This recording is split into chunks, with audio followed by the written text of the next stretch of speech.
what's going to happen, Anastasia, Monday if the Prime Minister is disowned on this vote, if the yes wins? The Prime Minister, when in an interview he gave to the public broadcasting channel in the beginning of this week, he said that the Syriza government is not an all-weather government, and thus, if a yes comes, he left the possibility, he somehow said that he might be leaving his office. But in an interview he gave yesterday to another channel, he said that the aim of the Syriza government is to save the country, and that we will all be together on Monday, and this is the important part. So, which one is it going to be? Are you banking on Tsipras staying on no matter what? I'm guessing that in case that the yes wins, it's going to be hard for a Syriza government to stay in power, because the opposition will start talking about a possible change in the government, a government of technocrats maybe. This is the plan of the opposition and the creditors, the way the government sees it. So I think it's going to be hard for Syriza to remain in power. Although I would like to tell you that there are many people in the streets that say that if we are to have a memorandum of austerity, if we are to undergo through severe cuts again, we would like a left-wing government to be in charge in order for the implementation to be more humanitarian. Anastasia Giamali, it's Doug Herbert in Paris. What I'm wondering about, and I would suspect a lot of other people, is there seems to be an assumption that if the Greek voters were to vote no, that Alexis Tsipras could, what we say in English, have his cake and eat it too, that he would be able to somehow remain in power and stay in the Eurozone. How would that be possible? Wouldn't Europe reject that? Well, according to Syriza, according to the government, there is no way out of Europe for Greece. Greece belongs in the core of the European Union, in the core of Eurozone. As far as a possible Brexit is concerned, according to the European laws, I was checking it yesterday, a Brexit is not possible legally now. This is what the Greek government is saying. In order to answer the question of the opposition as well, those that support that a no would mean an exit from the European Union and an exit from the Eurozone, I would say that there is no other party in Greece that is more pro-European than Syriza.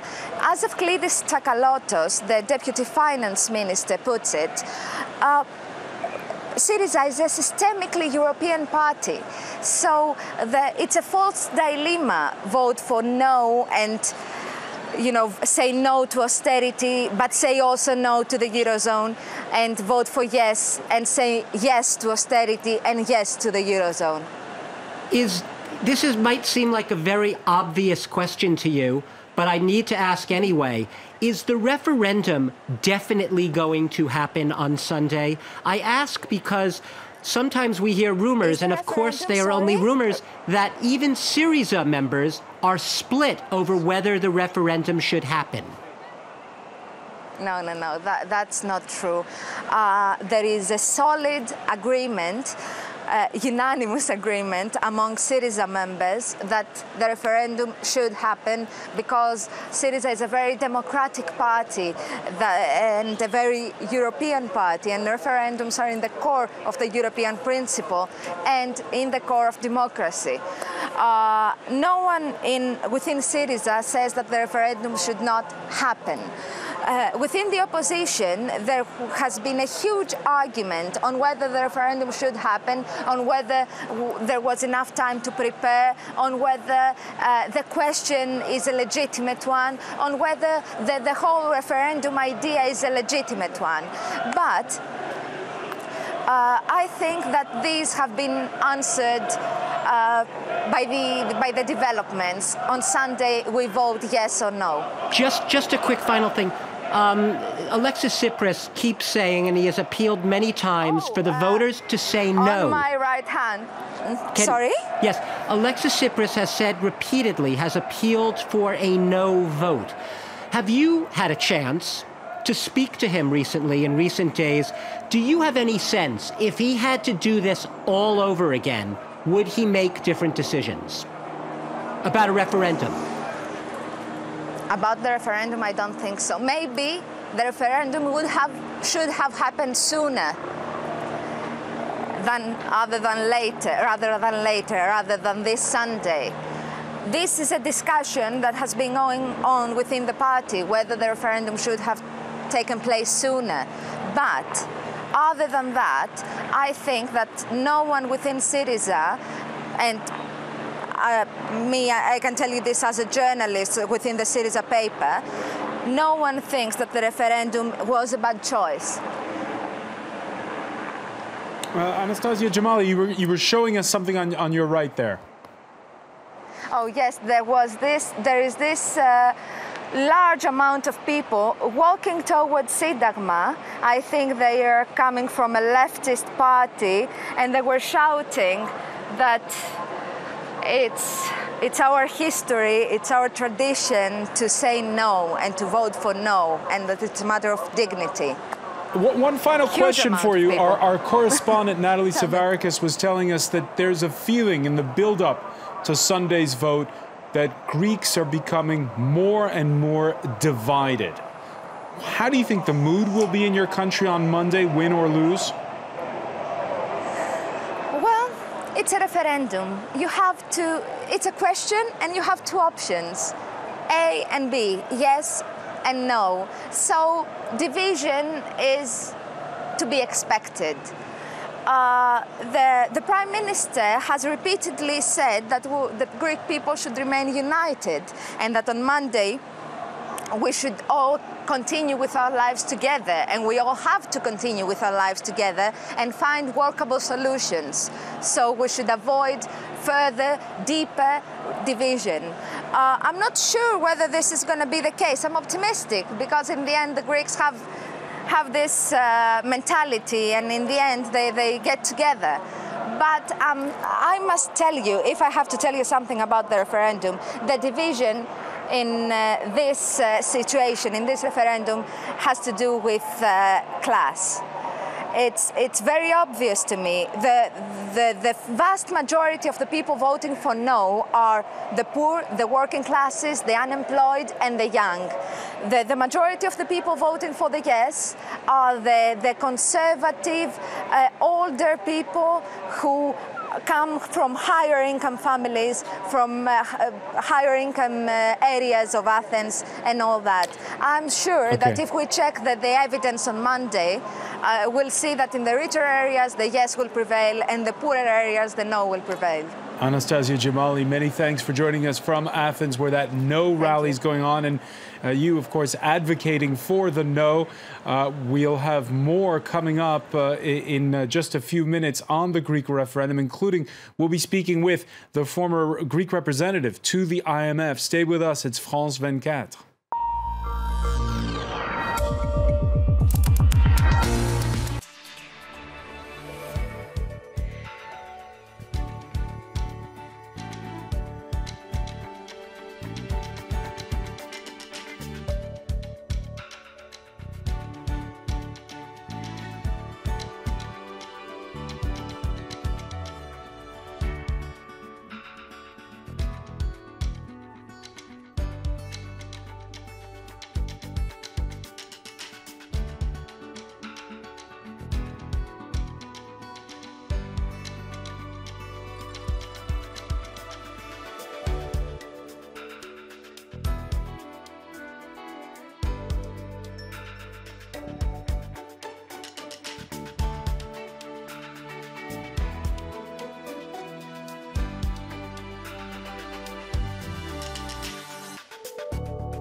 Welcome back. You're watching France 24. Coming up, final day of campaigning for Sunday's Greek referendum. Prime Minister Tsipras tells the no camp he feels vindicated by the IMF, stating Athens' debt is unsustainable. Our business editor Marcus Carlson joins us in a minute. France rejects Julian Assange's asylum request. The WikiLeaks founder holed up for 3 years inside the Bolivian embassy in London. And Uber popped. The ride-sharing app finally suspended after pressure from cab drivers and the questioning of its bosses over unfair labor practices.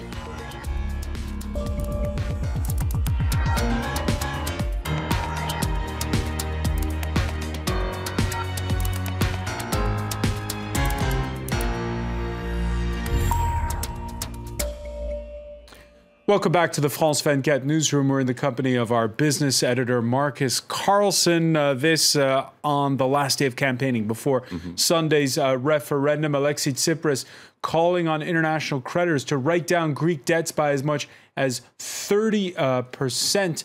And you can hear earlier, he spoke to, he gave for the second time in 2 days an address on live television. On Sunday, it won't be a choice on whether Greece remains in Europe. What's being decided is if, under a state of blackmail, we'll accept the continuation of a dead-end policy, something which is conceded by those who inspired it.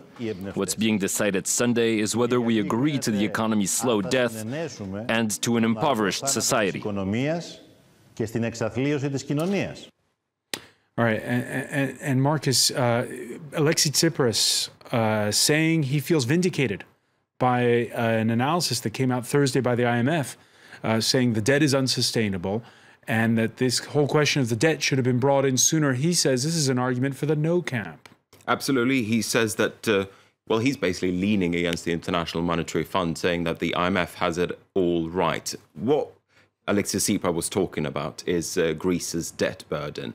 And Alexis Tsipras says that Greece needs a grace period of some 20 years in order to pay back its debts. He also says that he wants a so-called haircut or a debt write-down of some 30%. As I said, he was leaning against the International Monetary Fund because the IMF came out on Thursday, as late as Thursday, to say that Greece needs another 50 billion euros over the next 3 years, 36 billion of those from its Eurozone partners. In addition to that, the IMF said that Greece needs some sort of debt forgiveness, using pretty much the same argument that Alexis Tsipras did. He said that, well, it's the only way to make Greece's debt burden sustainable. All right. At the same time, there's the question of who is the most exposed to Greek debt. We know that it's not so much in private hands anymore. Well, let's start with looking at how big those debts actually are, because overall, Greece owes some 323 billion euros. For a small country with around about 10 or 11 million inhabitants, that's an immense figure. And that means that Greece owes around about 175% of its gross domestic product. That is the so-called debt to GDP ratio. That's much higher than what's usually seen as sustainable for an economy. Usually the figure is seen to be somewhere in the vicinity of 120 to 140%. That's what's considered sustainable. That's a maximum level, so to speak. Greece, as you can just see, was far above that. Now, there was a debt write-down back in 2012.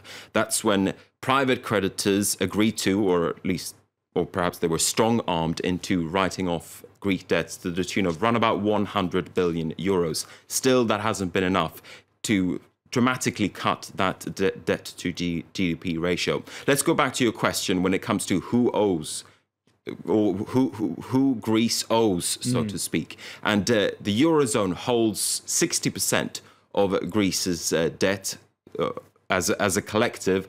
You just saw a shot there of the individual countries that hold most of Greece's debt, Germany is the biggest creditor, well above 50 billion euros. France is the second biggest creditor, and Italy is the third biggest creditor with 37 billion euros. We also have the International Monetary Fund in there as well, and the European Central Bank, which is around about 20 billion euros. And when we look at these numbers, you have to wonder, is it not both sides that have talked themselves into a corner? I saw latest surveys show that Germany's hardline finance minister, Wolfgang Schäuble, his ratings, his popularity ratings have gone through the roof because he's been towing a tough line on Greece. Can he soften his stance when you look at those numbers and when you look at the brinksmanship that we've seen over the past week? Well, this is when German domestic politics essentially becomes Eurozone politics, because I think it's been unpalatable for German politicians to go back to their populations. It's been unpalatable for a lot of Eurozone politicians to go back to their populations and ask for a debt write-down. At the same time, there is a lot of recognition that Greece's debt load at the moment simply isn't bearable for an economy, as I was saying before.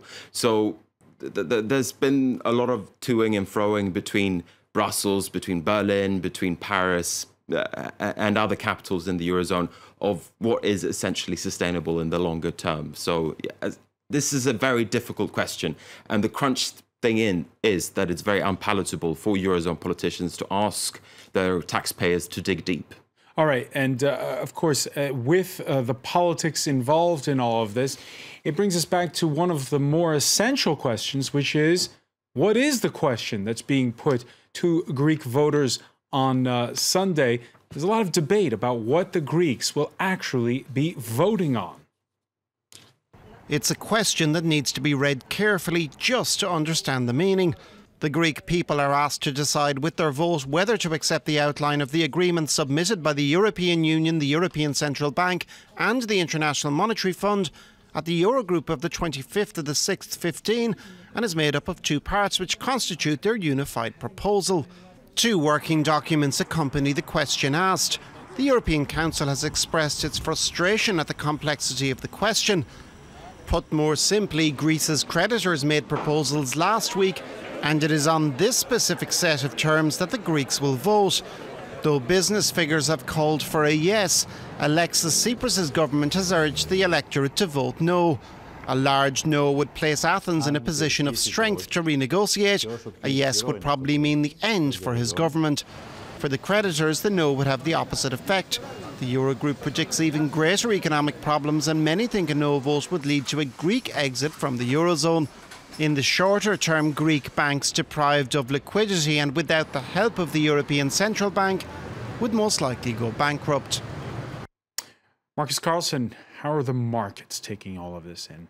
Well, ahead of Sunday's referendum, we did see European indices close to the downside. Investors perhaps getting in position for any eventualities on Sunday. We also saw banking shares trade lower towards the end of the trading day. This as Brazilian authorities said that they would be investigating allegations of financial wrongdoing or wrongdoing at 15 different financial institutions. I should say these 15 financial institutions are essentially being accused of rigging the Brazilian real, and that is why we saw banking shares take a hit towards the end of the trading day in particular. But as I say, overall, the focus was very much on Greece as well, and investors got into position ahead of the referendum and before markets open up again on Monday morning. All right, Marcus, you'll be along later with the closing word on Wall Street. Wall Street is actually shut today, François, because of course we have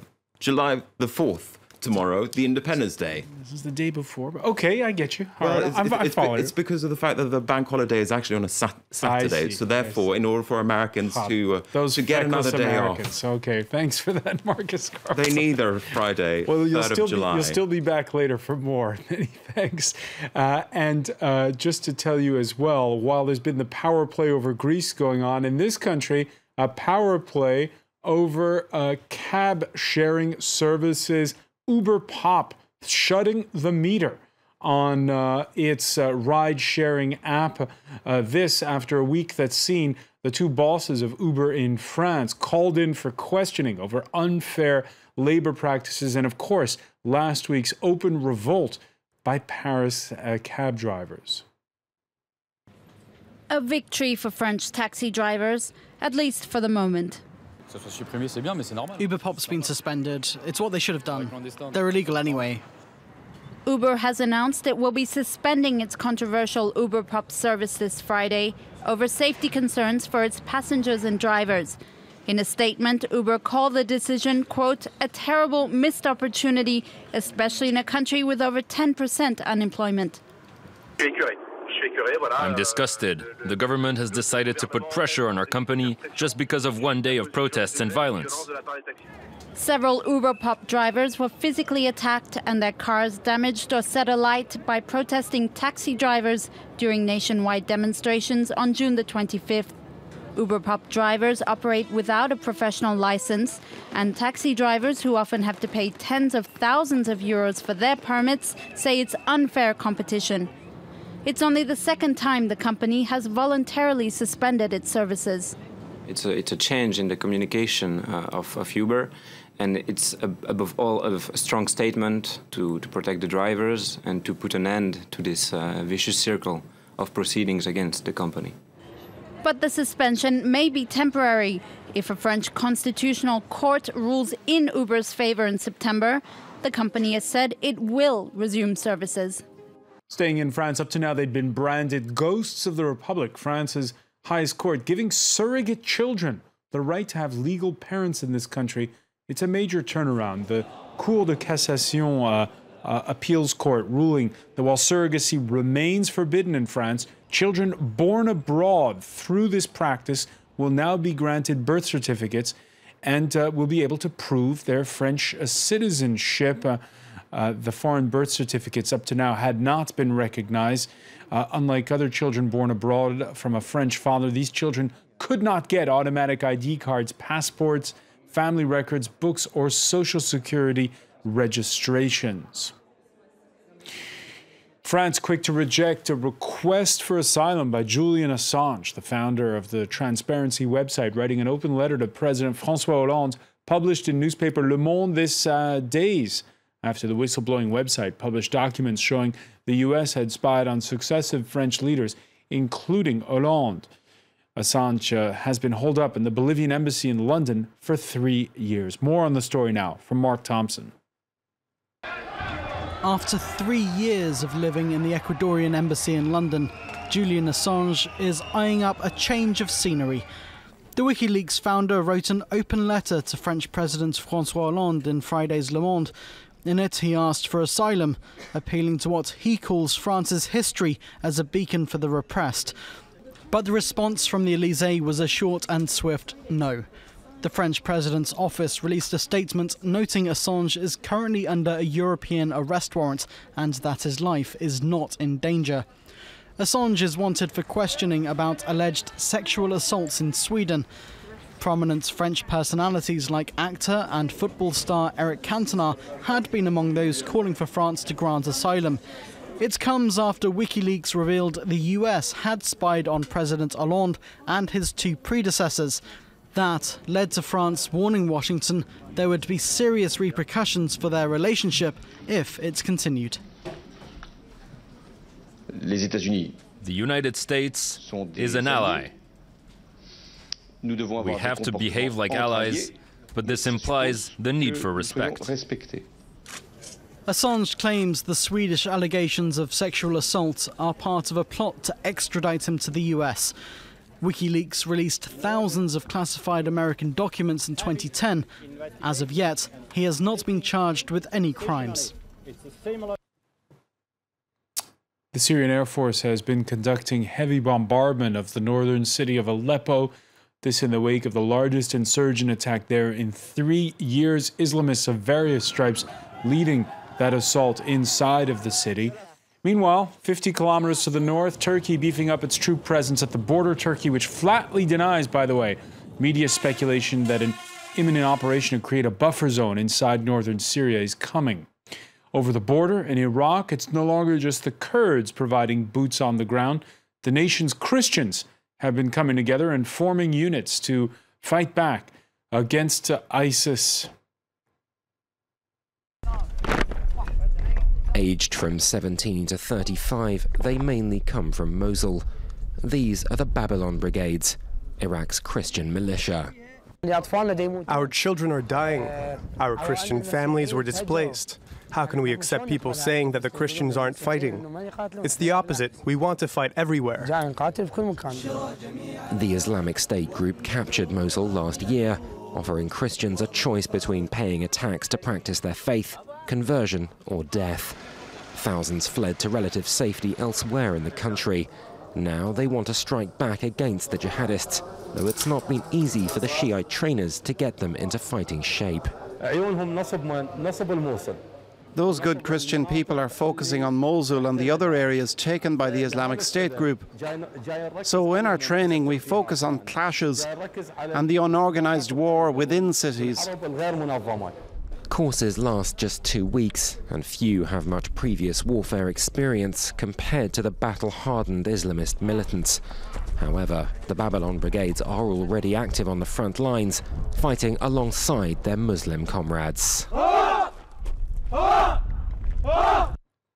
It's daybreak in Hawaii, where it's a touchdown for Solar Impulse 2, completing the longest leg of its round-the-world flight to raise awareness for the need to phase out carbon-emitting fossil fuels. Veteran Swiss aviator Andre Borschberg breaking the endurance record 72 hours into the flight from Japan, the 5-day trip rather, taking him to Hawaii. Call it the return of the lion, or rather 7 of them. 2 South African game parks delivering the big cats to Rwanda to revive the species there. They'd been extinct since the late 90s when they were culled by farmers trying to protect their livestock. Thais Broek and Katerina Vitozzi have the story. On the tarmac, all hands are readied for action. Fresh from Johannesburg in these huge white crates, 2 male and 5 female lions have just landed in Kigali. It's been 15 years since any lion has touched Rwandan soil. This is historical stuff, you know, this doesn't happen every day, and not for these sort of distances. I mean, lions are moved to zoos, long distances, but not to natural areas. And this is a great project here, so we're very excited. With painstaking care, the lions are loaded into the transporter, then leave for a 4-hour road journey. Their destination, Akagera National Park in the east, to help rebuild the lion population and provide a tourist attraction. Unforeseen delays turn the 4 hours into 6, and it's night by the time the lions arrive.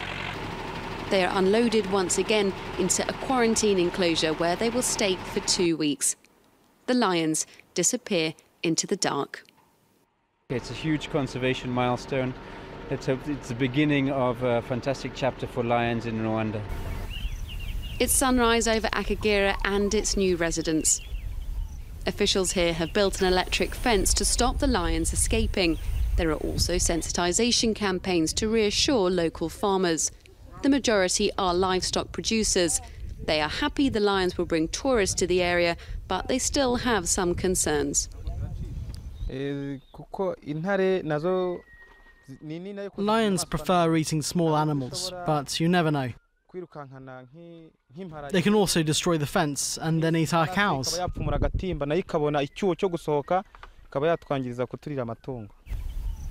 But the cows aren't the only ones who might be worried about their new neighbours. Reminder, the stories we're following for you. Final day of campaigning for Sunday's Greek referendum.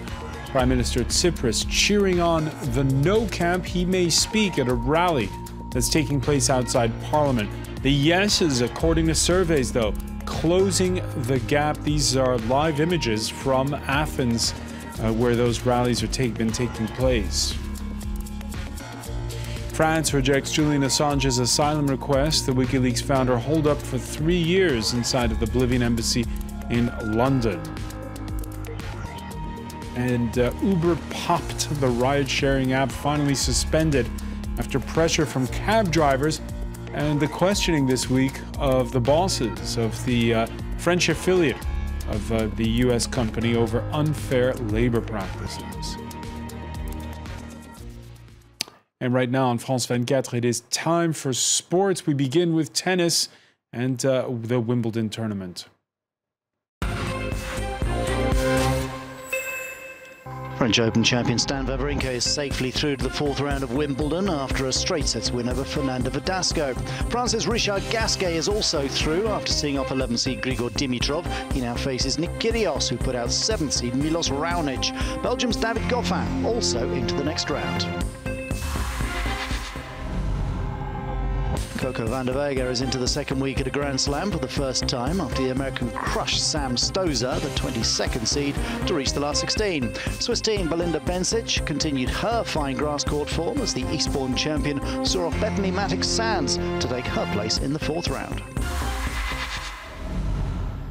English Premier League champions Chelsea have further strengthened their squad with the signing of Colombia striker Radamel Falcao on a season-long loan from Monaco. 29-year-old spent last season on loan at Manchester United, but their coach Louis van Gaal chose not to make the deal permanent after Falcao struggled to fit in, scoring just 4 goals in 29 games. Falcao previously played for River Plate, Porto and Atletico Madrid. Former France striker Nicolas Anelka will return to Mumbai City as the team's marquee player-manager for the second season of the Indian Super League. The 36-year-old, who scored 2 goals for Mumbai in the inaugural edition of the 8-team league last year, took on a similar dual role in 2012 for Chinese club Shanghai Shenhua. After a 2-week break, the Diamond League gets underway again tomorrow at the Stade de France in Paris. It's the favourite playground for pole vault world record holder Renaud Lavillenie. The Frenchman puts his success over the last few years down to sheer hard work. On a training session, I'm able to jump around 60 times, whereas my opponents would do 25 or 30. It's a huge difference. There's no Usain Bolt on show in Paris. The Jamaican has an irritating pelvic injury, but it's the speed of Lavillenie that will have the locals looking on.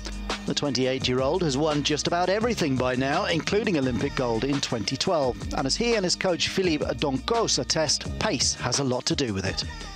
One of my strengths is my run-up on my speed. It's one of my trademarks when I started the pole vault. What is impressive is his ability to run fast with a pole in hand. Because I know many athletes who run faster than him on the track, but to run fast with a pole, that's very important because it's more than 50% of the determining factor in a successful pole vault. To be able to run fast and relax.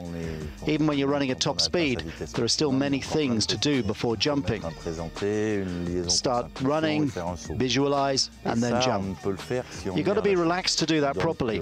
His main quality is to be able to accelerate with poles which, for his size and weight, are relatively hard and heavy. He uses big poles, but he's very good at relaxing himself enough to jump properly. Lavillenie, who set an IAAF Diamond League record of 6 meters 05 last month in Eugene, will face some stiff competition in Paris, notably Germany's world champion Rafael Holzdeppe, Brazil's South American record holder Thiago Braz, and the US champion Sam Kendricks. The Frenchman has won every year in Paris since 2010, but he still declares 6 meters at his home meeting. His coach says the choice of pole is key. Renaud jumps with poles that are 5.2 meters long. Other athletes do the same. But he jumps with 5.15 or 5.18 leverage, and fewer athletes can do that. It's rare, especially when you notice that Renaud isn't very tall. He doesn't even measure 1.9 meters. His size isn't an asset for him. For him, these poles are hard because he only weighs 70 kilograms. There's a huge difference between his weight and the poles that he uses. Weather permitting, Lavillenie will try to break not only Sergei Bubka's meeting record of 6 meters, but also his own world record of 6.16. All right, and just to remind you again that Saturday marks the start of the Tour de France in Utrecht in the Netherlands. For 3 weeks, they'll pedal around fans. The peloton preceded, of course, by all the sponsors who will be handing out freebies to fans alongside the route. It's the world's biggest annual sporting event. Every July, millions of Tour de France fans crowd the route to cheer their favorite cyclists. but not only. The publicity caravan before each stage is an integral part of a show. A 45-minute display of floats, sound systems and free gifts. From giant bottles to motorized roosters, this factory brings some of the most eccentric ideas to life, including this bottle pack on wheels. How did we do it? We entirely dismantled the smart, took away the doors, took away everything that was useless, and that allowed us to add this cage as decor. There is fierce competition among the caravan's 150 vehicles to come up with the most memorable displays. And the commercial potential is huge, with the tour attracting 12 million spectators. Our mission is to offer spectacular vehicles to the client that will be understood by the client, where the brand stands out. So they have to be as extraordinary as possible. From the decorations to the giveaways, everything is designed to win over new customers. This brand will be giving out over a ton of swizzle sticks along this year's 3,300-kilometer route. If we show how we can use the product and explain it, it will have an impact in shops and on our profit. A survey published by the event organisers suggested nearly half of the spectators come first and foremost to see the publicity caravan, an 85-year-old tradition, and a race for customers before the other race gets underway. And we'll have more news also coming up at the top of the hour. The World This Week will be with our Friday panel of journalists on what lies ahead for Greece and for Europe.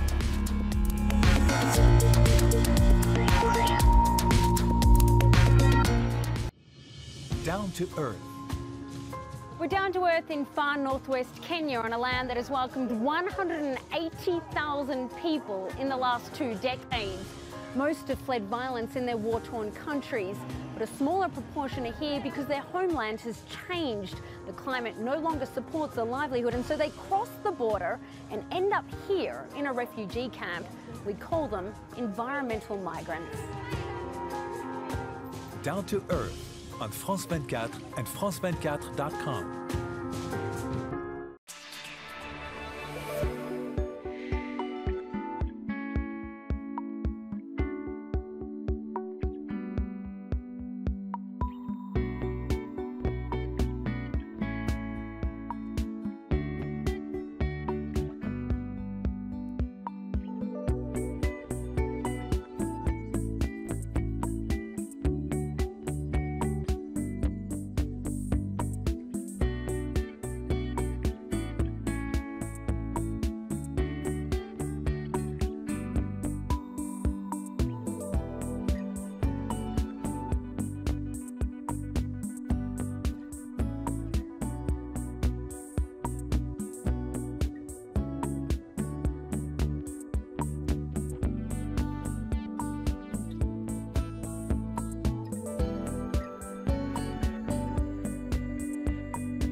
You're watching France 24, final day of campaigning for Sunday's Greek referendum. Prime Minister Tsipras cheers on the no camp, but the yeses closing the gap fast, according to the latest opinion polls. A minute of silence across the UK, 1 week after the shooting spree that left 38 dead on a Tunisian beach, most of them British tourists. And France rejects Julian Assange's asylum request. The WikiLeaks founder holed up now for 3 years inside of the Ecuadorian embassy in London. And coming up after the news, the world this week, Europe holds its breath as Greece prepares to vote in a referendum on bailout terms. We'll be asking our Friday panel of journalists what will really happen if the no camp wins. Also, the demise of Uber Pop in France, the ride-sharing app finally turning off the meter after a revolt by cab drivers and the questioning of its bosses over unfair practices.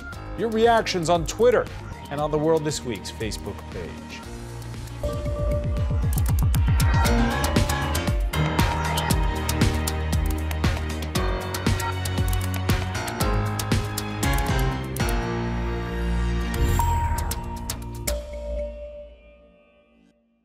It is the final hours of campaigning ahead of Sunday's Greek referendum. The no camp out in force as we speak outside of Parliament in Athens, rallying against the terms of creditors for a bailout. This, as opinion surveys show, the yeses narrowing the gap, according to one survey, to within half a percentage point. It'll be a fateful moment for a country that is indeed divided. Shirley Sitbon has more. When pro-yes activists hand out flyers in Athens, about 1 out of 2 people take them, the others turn away. Greeks are almost evenly divided between those who plan to vote yes on Sunday's referendum and those who want to vote no. I voted for Syriza and I will support them till the end. I will vote no because I don't like blackmail. On Sunday, Greece will remain within Europe. That much I know. Everyone will vote yes, even those who don't want to. The referendum's result will depend on the 11% of people who are still undecided. Both sides are trying to convince them. Activists have organized rallies in the capital until Friday, the last day of campaigning. There's a general view given by the media that the Greeks will vote no, but we want to inform people. We want them to know what will happen if they vote yes. But the factor that could convince people more than any other is the fact that banks are closed and ATMs are empty. The lack of cash may push some to vote yes. Most people would probably vote no. But because of what happened with the banks, they're now likely to vote yes with a small majority. Elderly people were queuing again on Friday outside banks to get their pensions. Among them, some said that closing banks was merely a scheme to scare people into voting for more austerity. Here in France, the controversial Uber Pop service has been suspended, not because of a government ban, but that it's, by the way, defying in the courts, but, says the California-based company, because too many of its drivers have been attacked.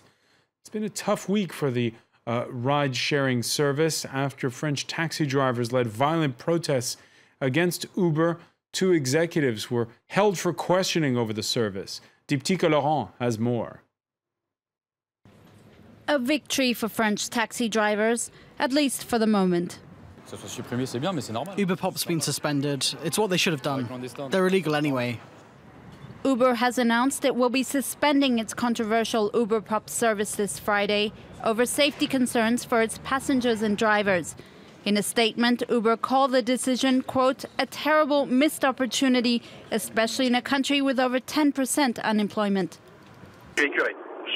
I'm disgusted. The government has decided to put pressure on our company just because of 1 day of protests and violence. Several Uber Pop drivers were physically attacked and their cars damaged or set alight by protesting taxi drivers during nationwide demonstrations on June the 25th. Uber Pop drivers operate without a professional license, and taxi drivers, who often have to pay tens of thousands of euros for their permits, say it's unfair competition. It's only the second time the company has voluntarily suspended its services. It's a change in the communication of Uber, and it's above all a strong statement to protect the drivers and to put an end to this vicious circle of proceedings against the company.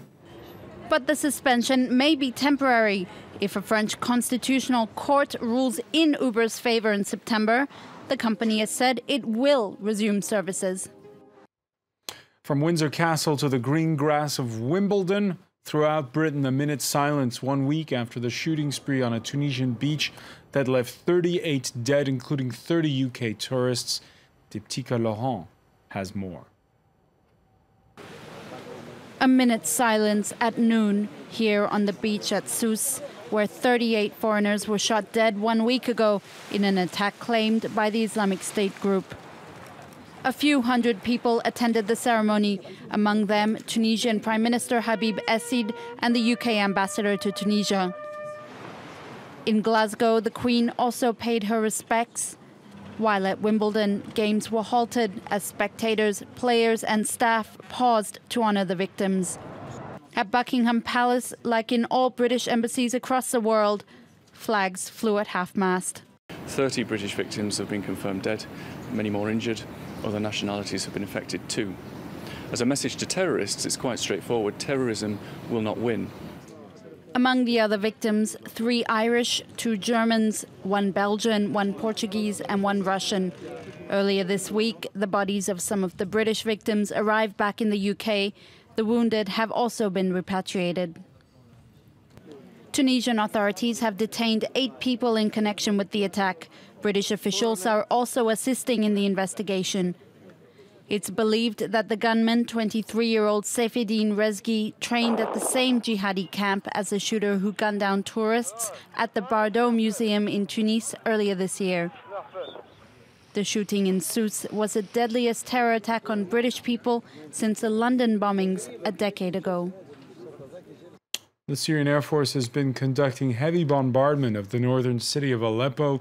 This in the wake of the largest insurgent attack there in 3 years, led by Islamists of various stripes. Meanwhile, 50 kilometers to the north, Turkey beefing up its troop presence at the border. Turkey, which flatly denies media speculation that there's an imminent operation to create a buffer zone inside of northern Syria. Shirley Sitbon has more.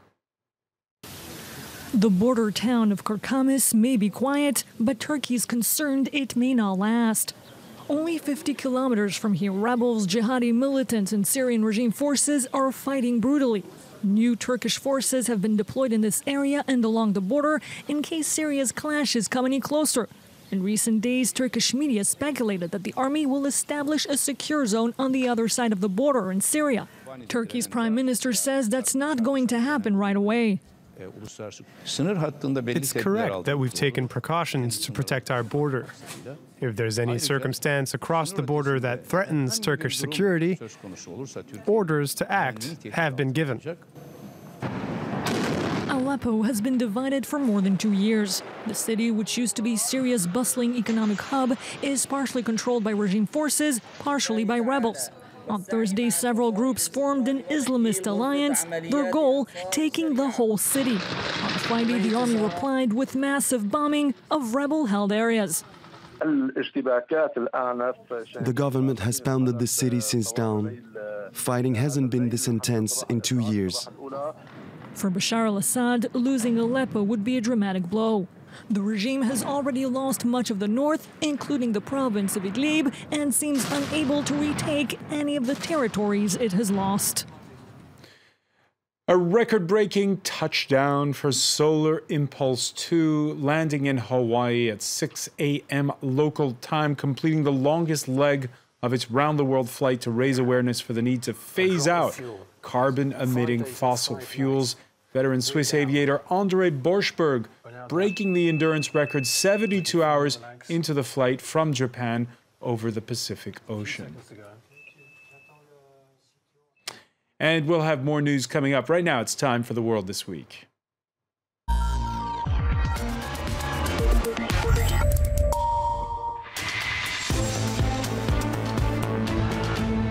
It's The World This Week, 7 days, 4 Paris-based correspondents, 1 hour. We're in the company of Pierre Aski, a co-founder of digital news website Rue 89, Good evening. 89th Street. Doesn't have the same ring in English. No, I think Rue 89 is far better. There you go.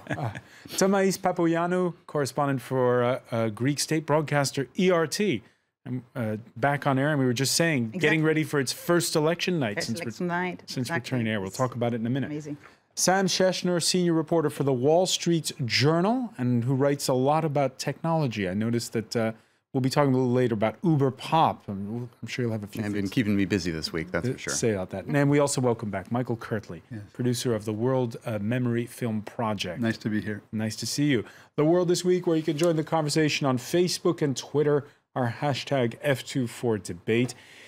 It's a snap referendum about an offer from creditors that's no longer on the table, but everyone knows that's not really the question Greeks will be answering when they go to the polls on Sunday.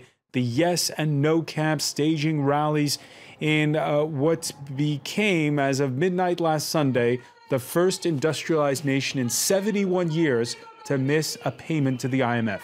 The Prime Minister urging the Greeks to vote no, promising it will give him the mandate he needs to keep out austerity and keep Greece in the Eurozone. I call on you to say no to ultimatums, to blackmail, and to the campaign of fear. I also call on you to say no to division and to all those attempting to sow panic and to prevent you from calmly and responsibly making your choice on your future. I call on you to decide on democracy and dignity for a proud Greece that stands on its own feet and for a democratic Europe with solidarity. Tamais Papagiannou, the polls suggesting that the Prime Minister's call against what he calls blackmail, well, they're sort of working, but his lead is fizzling fast. Well, there is a blackmail from the other side now. They say if you say no, then we are out of euro. So there are blackmails everywhere right now in Greece. And indeed, his message doesn't come out so well as he hoped for. There is a problem because the Greeks don't really understand what's the question. Is it for in or out euro, or is it for him to stay in power, or is it for him to negotiate stronger? There is a confusion, and it serves the opposition. It doesn't serve him. And what happens if it's a yes vote? Will he resign? Well, he didn't say that. Varoufakis, the Minister of Finance, said that. He said that he will carry on, but he will reform his government, bring in some other people who are supportive of negotiations under the new rule.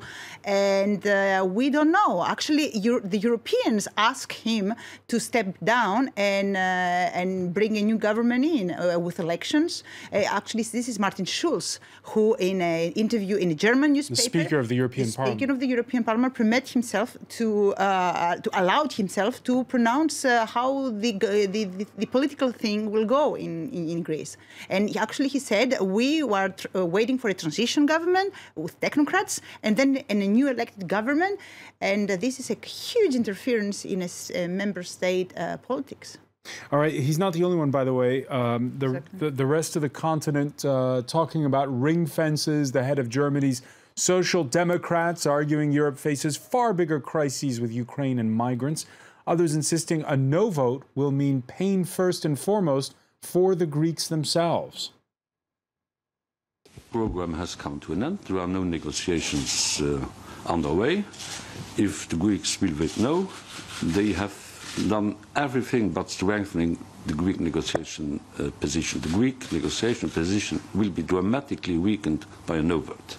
Dramatically weakened. That's not how The Economist sees it. Its cover with the headline, Europe's future in Greece's hands, adding, whatever the outcome, the Greece crisis will change the EU forever. Pierre Aski, are Europeans wrong to weigh in on the referendum the Greeks are holding this Sunday? Well, I think everybody is involved. I don't think it's fair to expect the rest of Europe to stay silent and wait for the Greeks to decide. I think the rest of Europe is entitled to say what they have in their mind, because it's a two-way problem. The difficulty, I must say, is not so much for the rest of Europe than for the Greeks themselves. If I were a Greek, I don't know what I would vote, because you have the choice between the bad and the ugly. You're not sure which one is the bad and which one is the worse.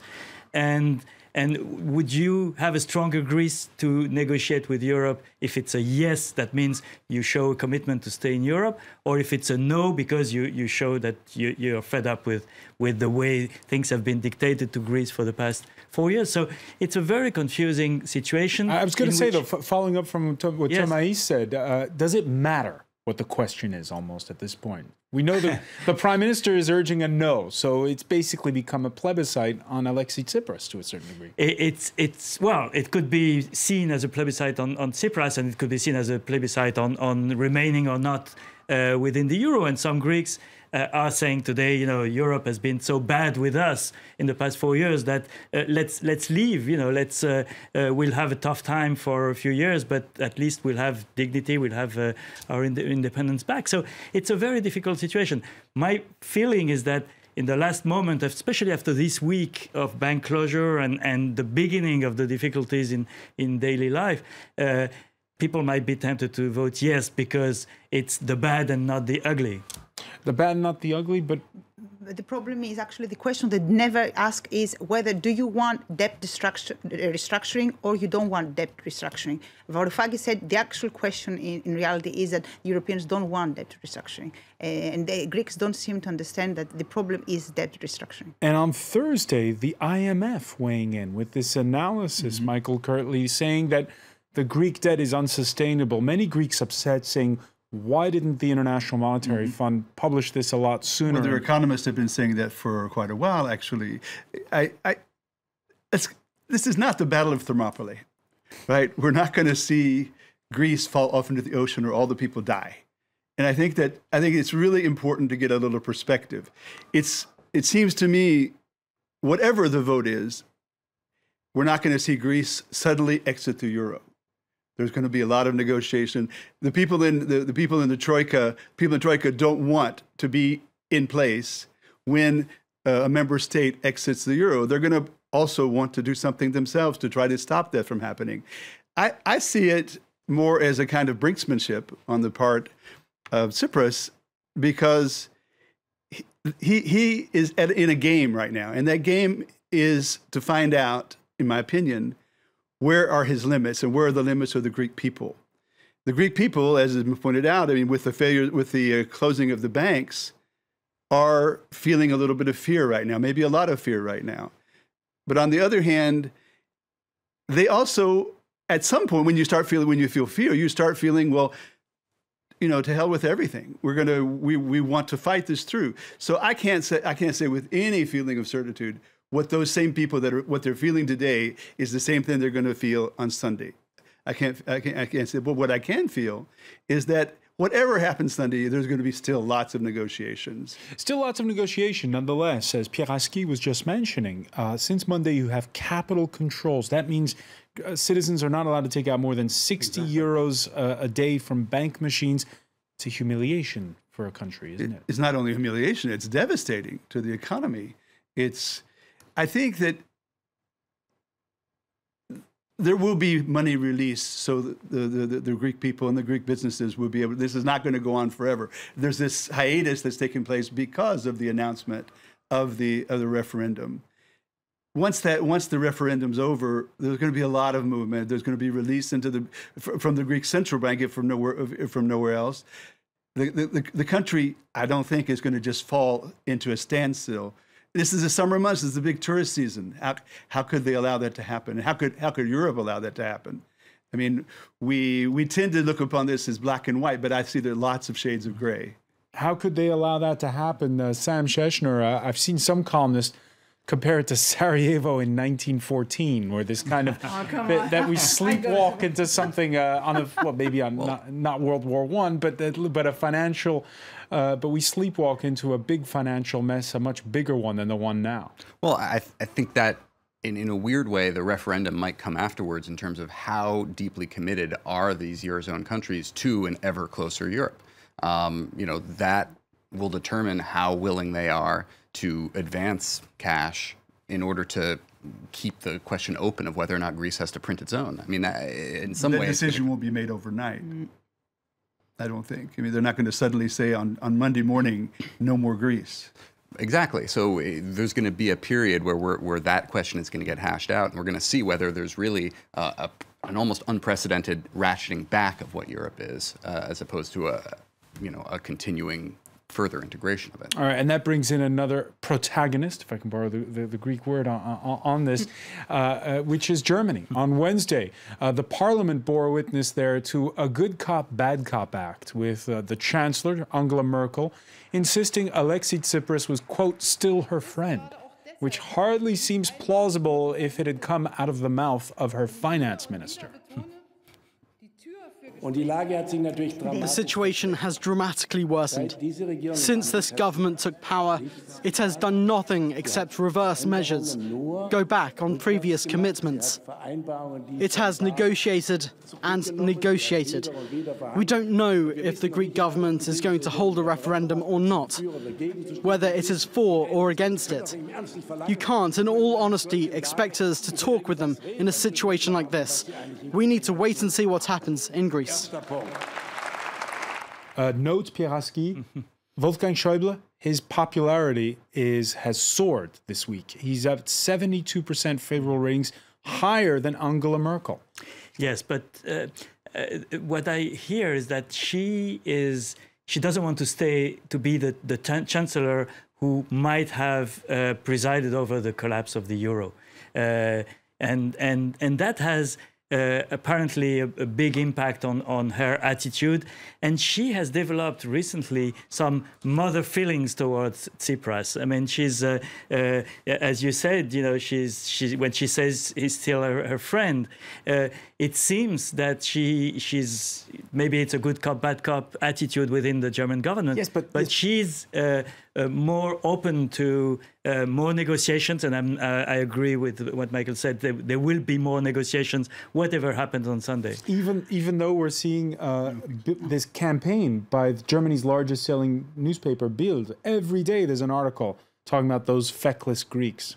Yes, but in the end, this doesn't make the decision. I think Angela Merkel is the most powerful personality in Germany today, and she can put her authority in the balance, even with her finance minister. So, Maïs Papagiannou? I don't think she feels mother to Tsipras at all. I think it's so personal with Schäuble against Varoufakis and against Tsipras, because this is a right government of right, and they have a left government against them, and they don't like the guy. They don't like both of two Greek politicians. So they want to get rid of them, and the strategy goes as far as Monday, when they will wait for the result. If it's yes, that's bingo. It's good for them. Boom. Will change the government. And if it's no, then they will say, okay, nothing changed from our behalf. We won't change strategy. So they will wait until he gives in, Tsipras, I mean.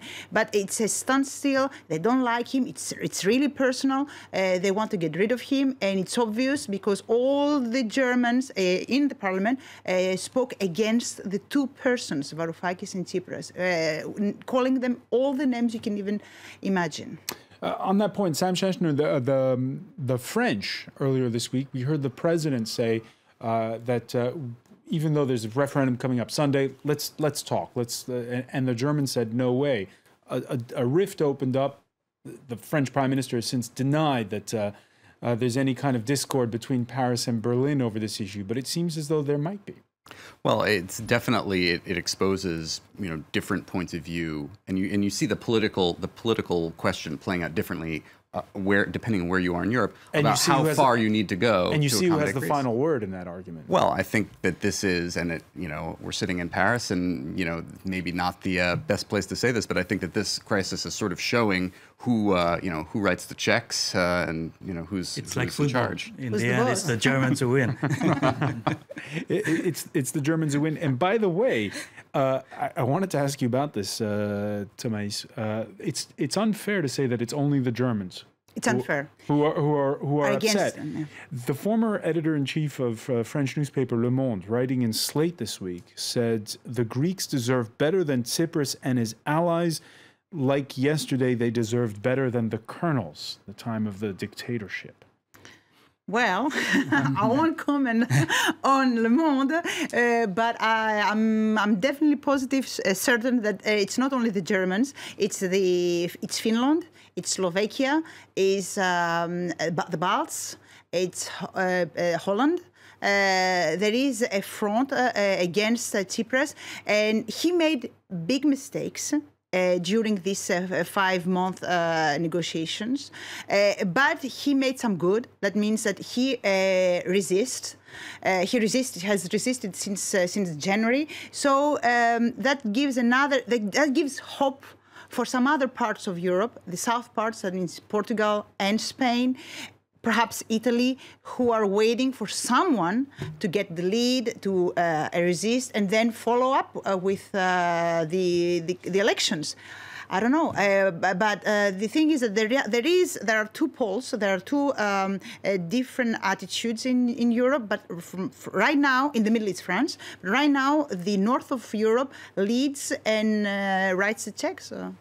The problem with the French attitude is that Hollande doesn't want to give any hint that France might be on the side of those who refuse to pay the debt, because it might raise suspicions in the markets. And France, the last thing France wants is to be seen as the weak link in the financial markets. So it's a very ambiguous. On one side, it gives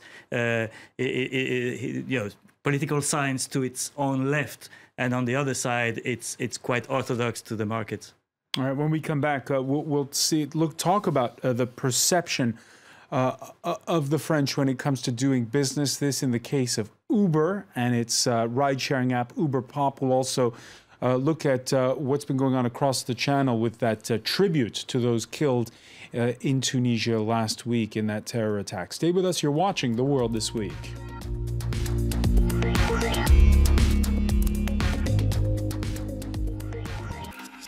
Special event. Will Greece leave the euro?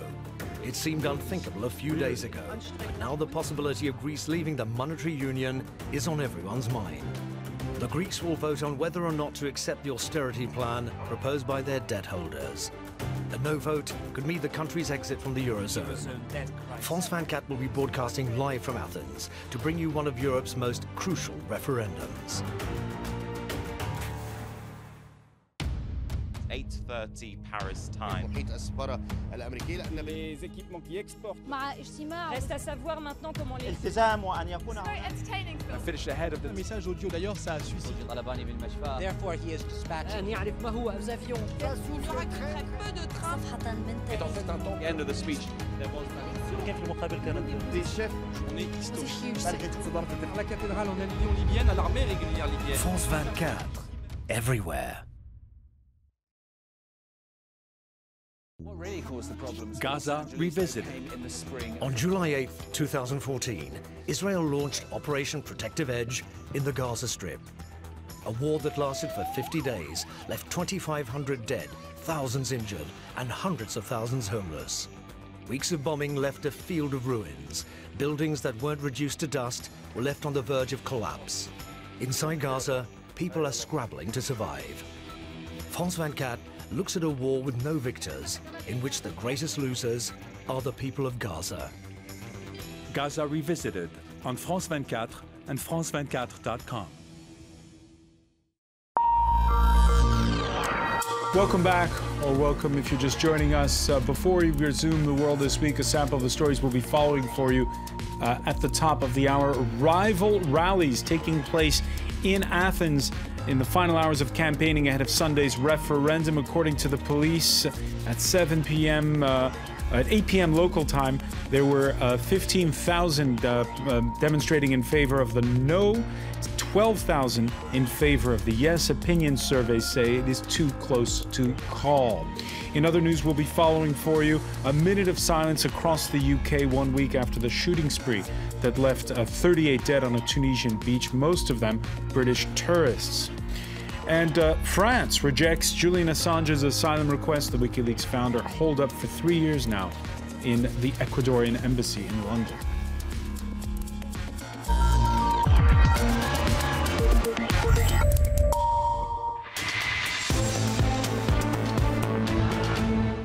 Welcome back, or welcome if you're just joining us. It's The World This Week. We are in the company of Pierre Haski, co-founder of the news website Rue 89, well, 89th Street, Rue 89.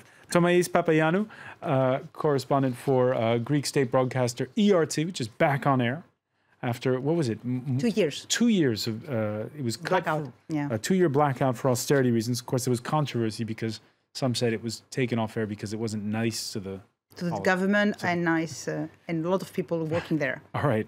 Sam Schechner, senior reporter for the Wall Street Journal, and we're also in the company of Michael Kirtley, producer of the World Memory Film Project. Happy to be here. Welcome back.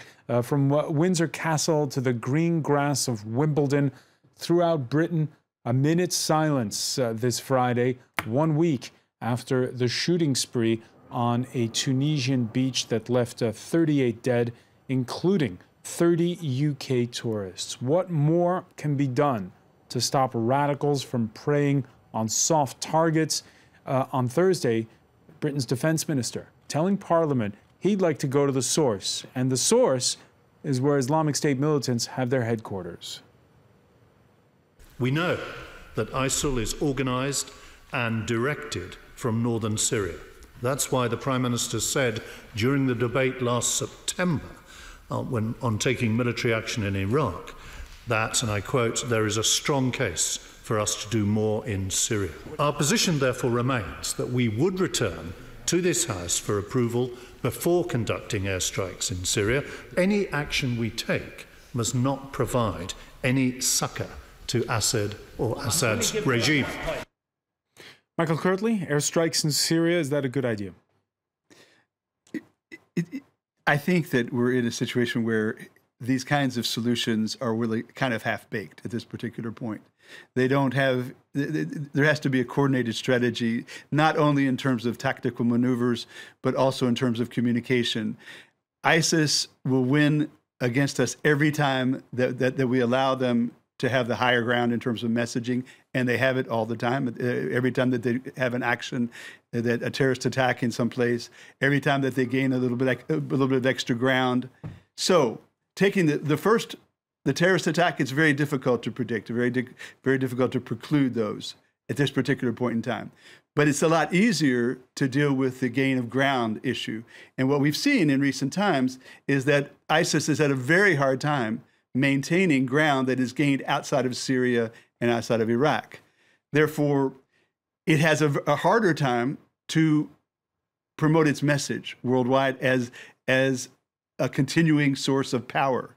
So, ergo, more terrorist attacks. Terrorist attacks create the image of power for people on the outside.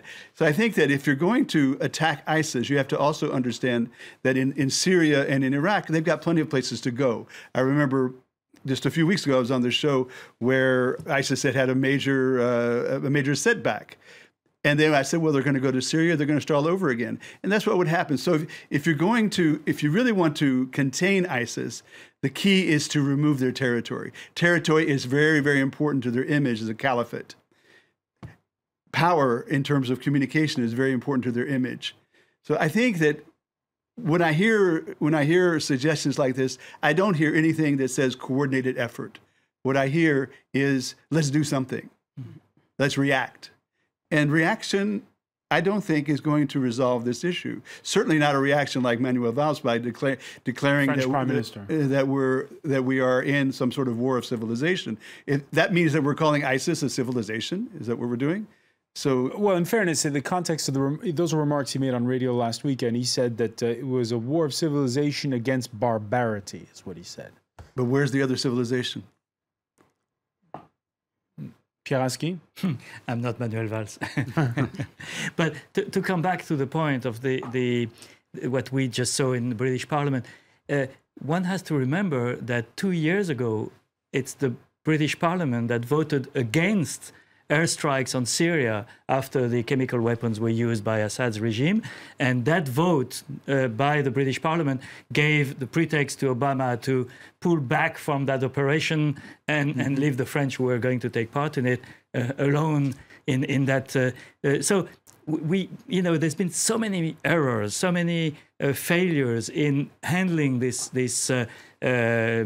Middle East, global Middle East crisis. And I think today I agree completely that this is an emotional response to we've been hit, we're going to hit back. Without any strategic thinking about it. The problem today is that you cannot win a war by air. That's a known fact by any military analyst. And secondly, you cannot win a war when there's no good guys you're supporting. Who's going to win the war in Syria? Who are the guys the British government wants to see in power in Syria to stop this whole thing? They don't exist at the moment. And in Iraq, where the situation is a little bit different, it's been so difficult for the past year or so to have a coherent approach. We've had this the change of government in Baghdad, removing the prime minister who was a Shiite, playing against the Sunnis, and it has played a big part in the rise of the Islamic State. And secondly, at the moment, they have a lot of difficulty to bring together the Sunni Arabs from Iraq to fight against this group. So I think this is political thinking that's lacking from the whole thing, and you have to show public opinion that we've been hit and there's going to be blood in response, and I don't think that's very, very smart. On the other hand, though, and it brings us back to the point Michael Kirtley made, you have to win back that territory somehow, and it's a damned if you do, Sam Sheshner, a damned if you don't situation, because what critics of Mr. Fallon have been saying is that this is going to provide a recruitment drive for homegrown Brits and French people to go to Syria. Well, the recruitment drive, there's the question that he raised himself of you don't want to inadvertently help Assad, or advertently. So yeah, what it does is it leaves you with not very many good solutions. At home, the question also on the prevention side for terrorist attacks, as you were saying, Michael, there's not that much one can do. In France, there's been the second expansion of surveillance powers voted in as many years. It's not clear, if you listen to what some of the critics of the law say, that will actually could have helped avoid an attack like the one that we saw last week in France. Seemingly not. Thamais Papayannou, should the U.S. president be congratulated for his honesty when he last summer said there wasn't a plan, that the plan was he said his words were a work in progress? It seems as though nobody has a plan. No, nobody has a plan, not only in Syria or Iraq, but neither in Libya, because Tunisia's problem is Libya. It's not Iraq or Syria. Libya is in chaos. It's been in chaos since the assassination of Gaddafi. And actually, they got in Libya with no plan.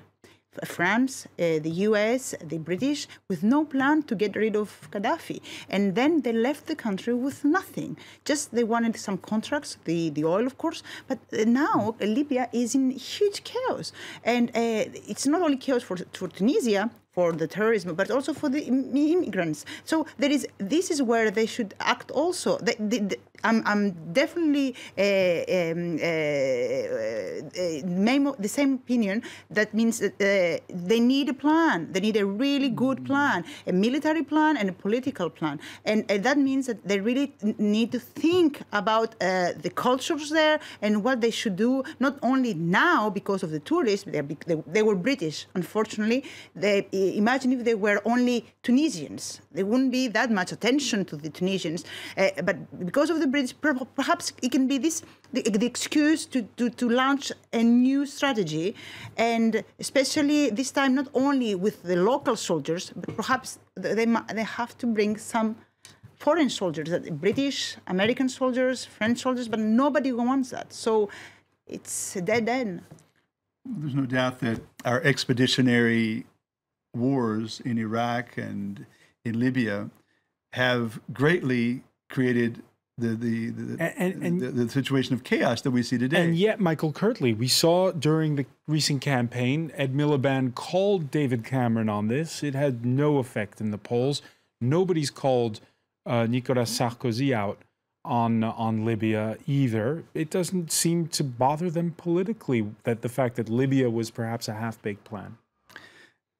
And honestly, I'm not exactly surprised at that, simply because we were talking about how the Greeks, once they saw that the banks would start failing, they might think about voting yes. In other words, people react in very short-term time frames. And I think that now, yes, perhaps Sarkozy having caused a war, and if we knew in advance what would have happened at that point, maybe it would have hurt Sarkozy's public opinion. But today, we're looking at the chaos we have right now. I don't think that very few people in France and very few people in America are actually saying that what we have right now, unfortunately, or what we have right now is the direct result of the kind of, as I said earlier, half-baked plans that took place, that we're looking at with David Cameron. So I would not expect a political fallout in that regard, because there's so much new information that's coming in right now. So they look at Sarkozy as more the defender of righteousness, let's say. So sure, it's definitely a trouble. It's a hard thing getting the whole world to sing from the same hymn sheet on issues like this. And then there are the limits of globalization itself. Now, we could show you what a dockers strike does to the M20 motorway heading to the Channel. Truck drivers stuck in record-breaking heat in southern England for 4 days. The strike's been lifted. Ferry workers have returned to the bargaining table. But after blocking the entrance to the Channel for the second time in 2 weeks, it's once again shown the clout of industrial action à la française. A different transport issue, a different French industrial action. Uber this Friday suspending its ride-sharing app Uber Pop after first last week's siege of the capital that included a barricade on the Boulevard Périphérique Ring Road. And then this week, the questioning in custody of the two bosses of Uber France who'd been defying a government-imposed ban. Interestingly, Sam Schechner, they say they're suspending Uber Pop not because the government banned it, but because too many of the drivers were getting attacked.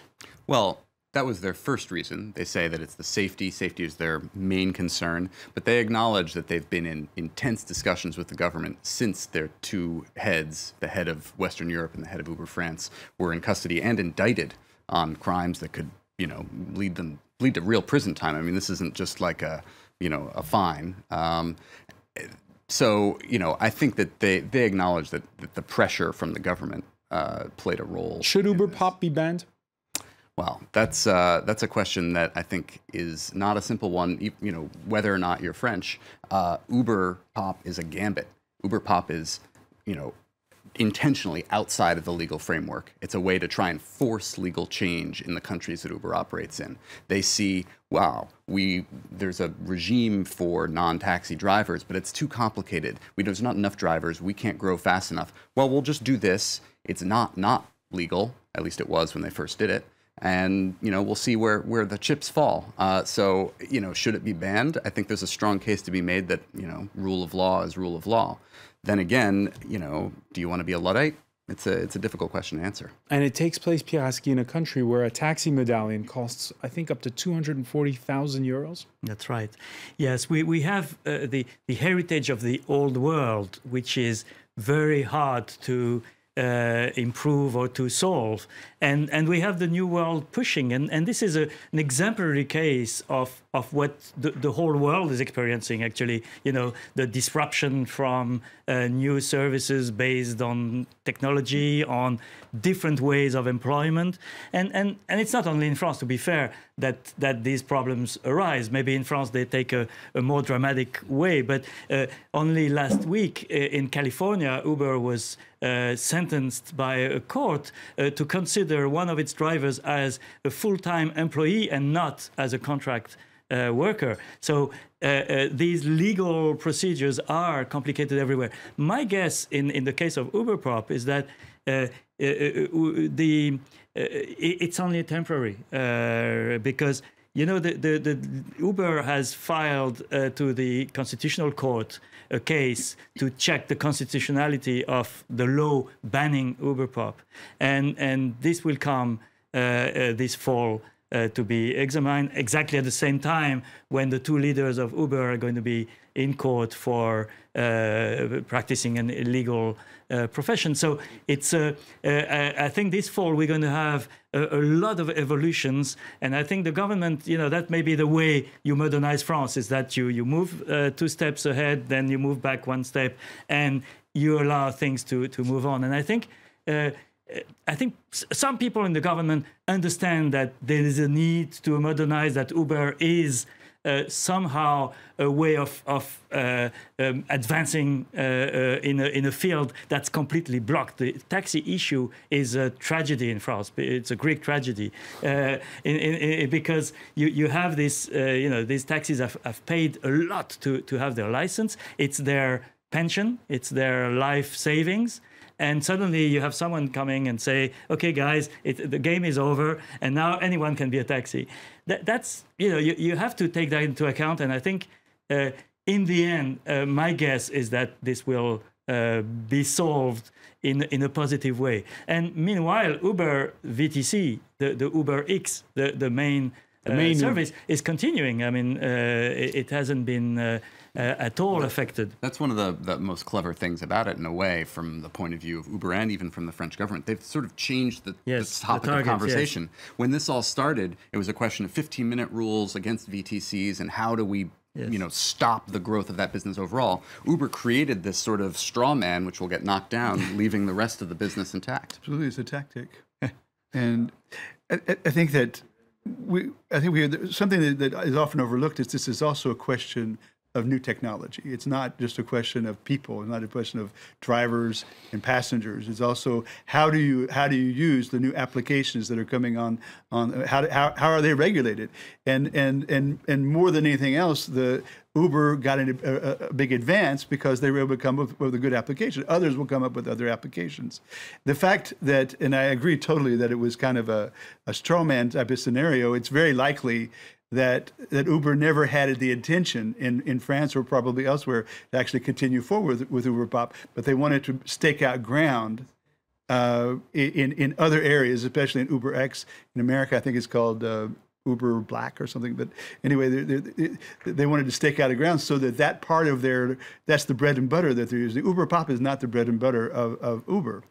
On the other hand, I think that what we're seeing more and more is this confrontation between the taxis and Uber based on really legitimate questions. In other words, we're talking about the transportation industry. The transportation industry, wherever it is always regulated for safety, for training, it's not so much, some people compare Uberpop to, let's say, Airbnb, but it's not the same thing. It's not the same kind of regulations that cover the housing industry as cover the transportation industry. You couldn't have a Uberpop airlines, for example, and so you have a situation where taxis are not only that they have invested lots of money, they've also invested lots of time to train and become theoretically better drivers, better servicers, etc. I think that what we're going to see more and more, and I've seen a little bit of it talking to people, because I have lots of friends in the taxi community, we're going to see much more negotiation And actually, a friend of mine, Fatih Gara, who's the head of the, he's the communications director of the Union of Parisian Taxis, has 15 days ago started direct negotiations with Thibault Saint-Plan, and this is the way it's going to go. And the way he approached it is, let's make peace. How do we find peace? How do we find a situation where the taxis and Uber are happy together? Okay, so there's the issue of the economic model. There's also the issue of the perception of France. The Paris police, by the way, it's not just the taxi drivers.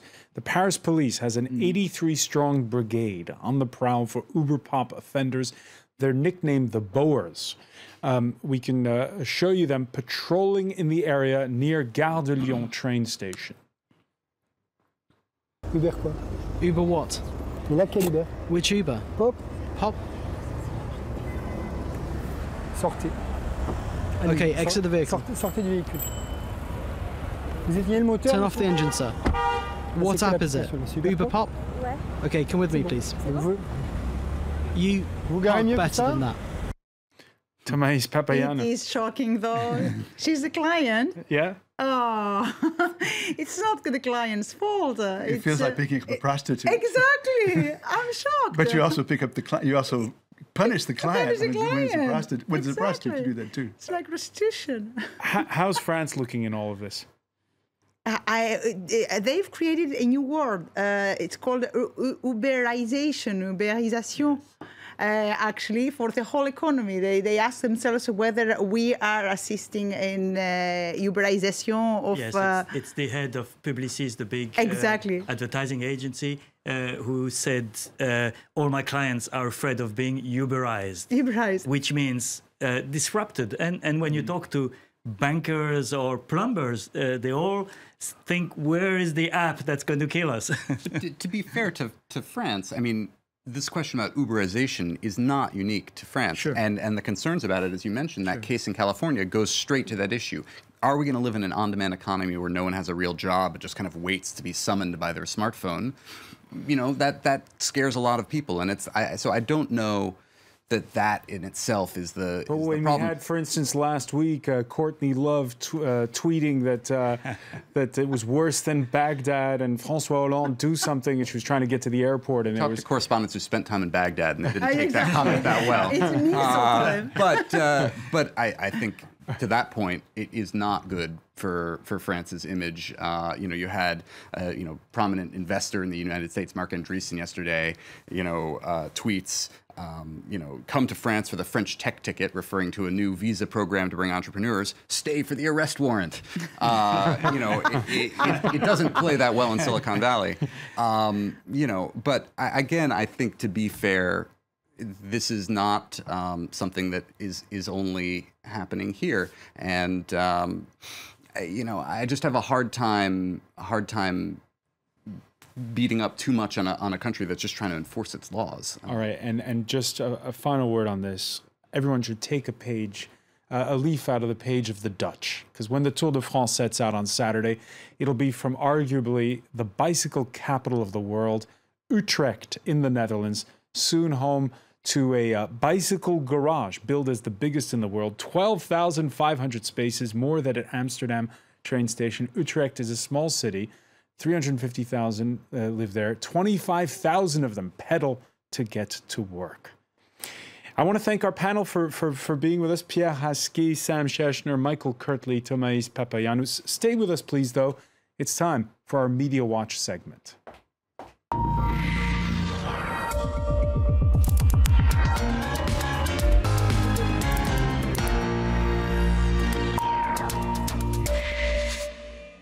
And we say hello to Olivia Salazar-Winspear. Hi, Francois. Now, we're sticking with Uber, as you've all been talking about. The ins and outs of it, of course, but let's just look at what Uber put out themselves as a communique today. They obviously informed their users that the service, the Uber Pop service, the low-cost branch, would be stopping, but they also used that communique to have a bit of a dig at France, at the French government. They say, and I quote, this now means that there are over 10,000 drivers looking to reconvert their licenses to become legitimate UberX drivers. But the procedure in France takes so long and is so costly, as you touched on. that they're not going to be back on the road anytime soon. And to quote them, they say this is a terrible missed opportunity in a country with over 10% unemployment. So they didn't mince their words there. But they won't get much love from, say, the London cab driver who for 2 years has to prepare to get his license, get the so-called knowledge to know the streets of London. 250 hours here in France, or they compared it to getting a pilot's license, which is only 25 hours, and pointing out this is very unfair. Now, for a company that posits themselves as so tech-savvy, new generation, they're very slow in terms of social media. Neither their Facebook page nor their Twitter page reflected this change in services or policy. They have not alluded to it at all. And even their website here in France still advertises Uber Pop as the most economic way to get around. So slow off the mark there. To be fair, they actually launched a whole website saying uberetmoi.com to launch a social media campaign. If you go to that website, you can send tweets at Manuel Valls urging them to... Indeed, I was just going to come to that. In fact, no. You're stealing Olivia's thing. No, this is the thing. I mean, the tweets that have been interesting, in fact, is the fact that, you know, Je suis Uber resurged as a hashtag today, which is a reference, of course, to Je suis Charlie from the January Charlie Hebdo shooting. So they have got solidarity in social media users. They've not just been too quick off the mark on their own channels, that is. So, you know, it doesn't look like their users are that upset. All right, and while we're worrying about Uber, the US is talking about guacamole? Guacamole or maybe picamole. Now, it's the 4th of July weekend. Everyone's looking forward to the holiday, picnics, barbecues, and of course the media get on board. They're publishing recipes and activity ideas. Now, the New York Times, quite innocently, published a recipe for guacamole and inadvertently sparked outrage among social media users because that guacamole includes peas.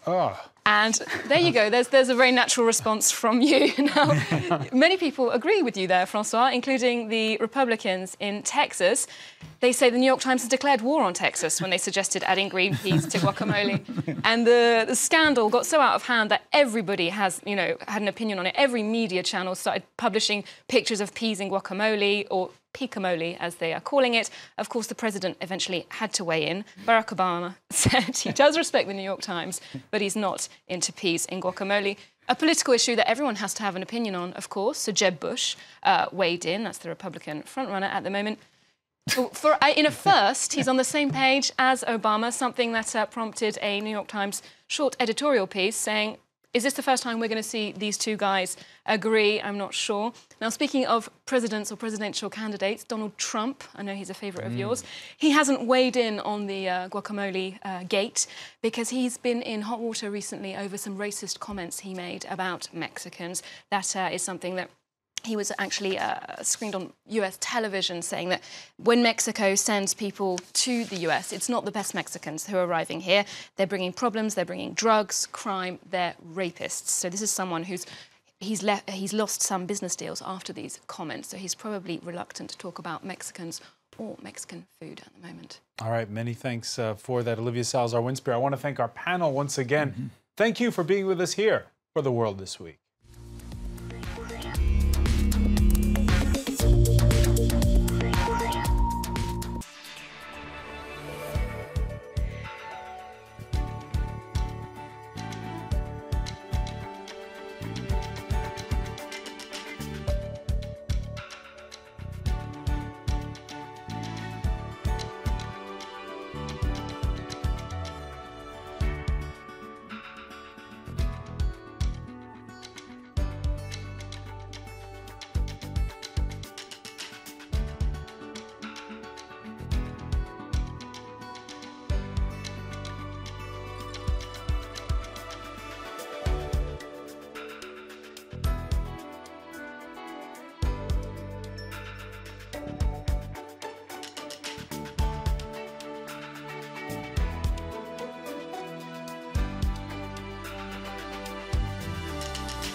Down to earth. We're down to earth in far northwest Kenya on a land that has welcomed 180,000 people in the last 2 decades. Most have fled violence in their war-torn countries, but a smaller proportion are here because their homeland has changed. The climate no longer supports their livelihood, and so they cross the border and end up here in a refugee camp. We call them environmental migrants. Down to earth on France 24 and France24.com.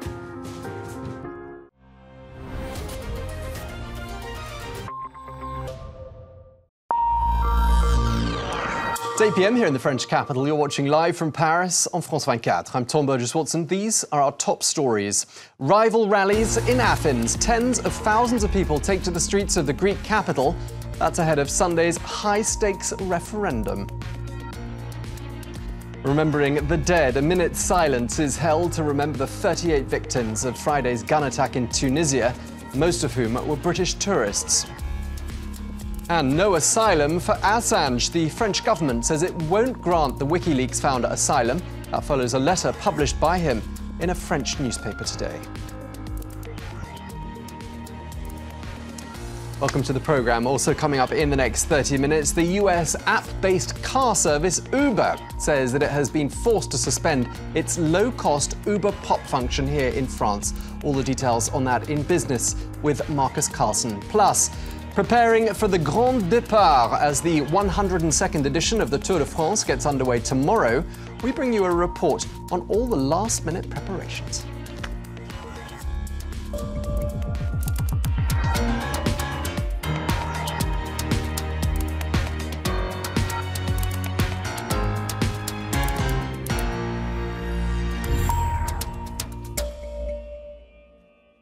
Good evening, thanks for joining us. We begin in Athens, where tens of thousands of people have taken to the streets this evening to take part in 3 rival demonstrations.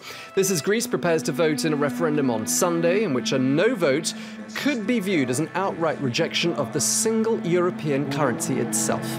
Well, banks have been closed across the country all week, and in a sign that patience may be running out, there have been reports of clashes at those protests.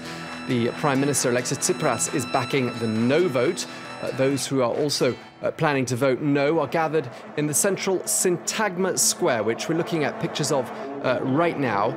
The yes camp, however, are holding a rally just a kilometre away from that. So there are concerns that if those two camps do find each other meeting, there could be more clashes. Well, there were no conciliatory words from the Prime Minister this Friday. Once again, he called the demands being made by the country's creditors blackmail. France 24's Shirley Sitbon has a summary of the main events. When pro-yes activists hand out flyers in Athens, about 1 out of 2 people take them, the others turn away. Greeks are almost evenly divided between those who plan to vote yes on Sunday's referendum and those who want to vote no. I voted for Syriza and I will support them till the end. I will vote no because I don't like blackmail.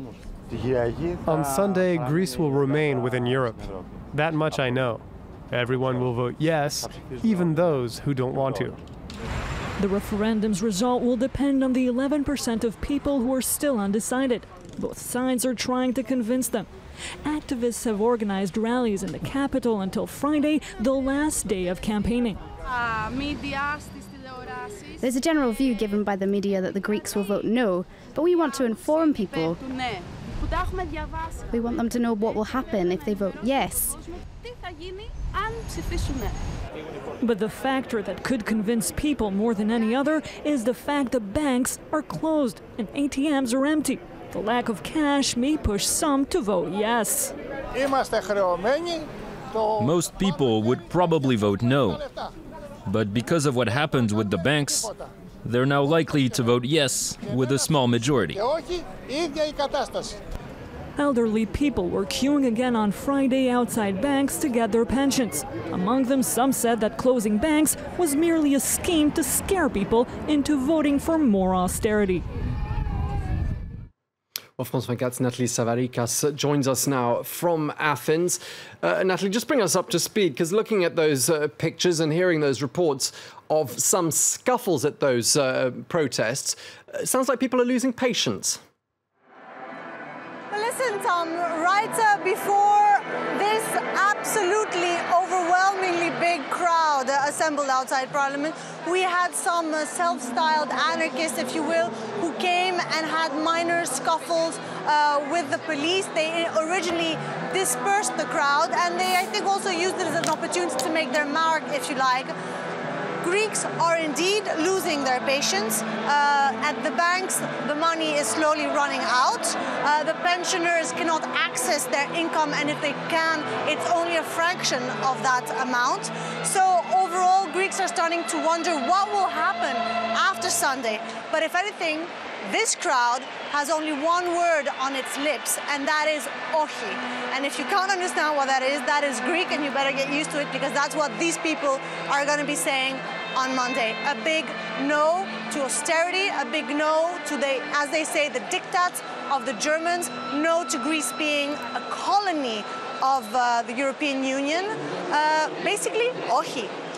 Yeah, ochi, a word that we're all getting used to the sound of. As you say, that means a no for those of us who don't speak Greek. I do remember that word.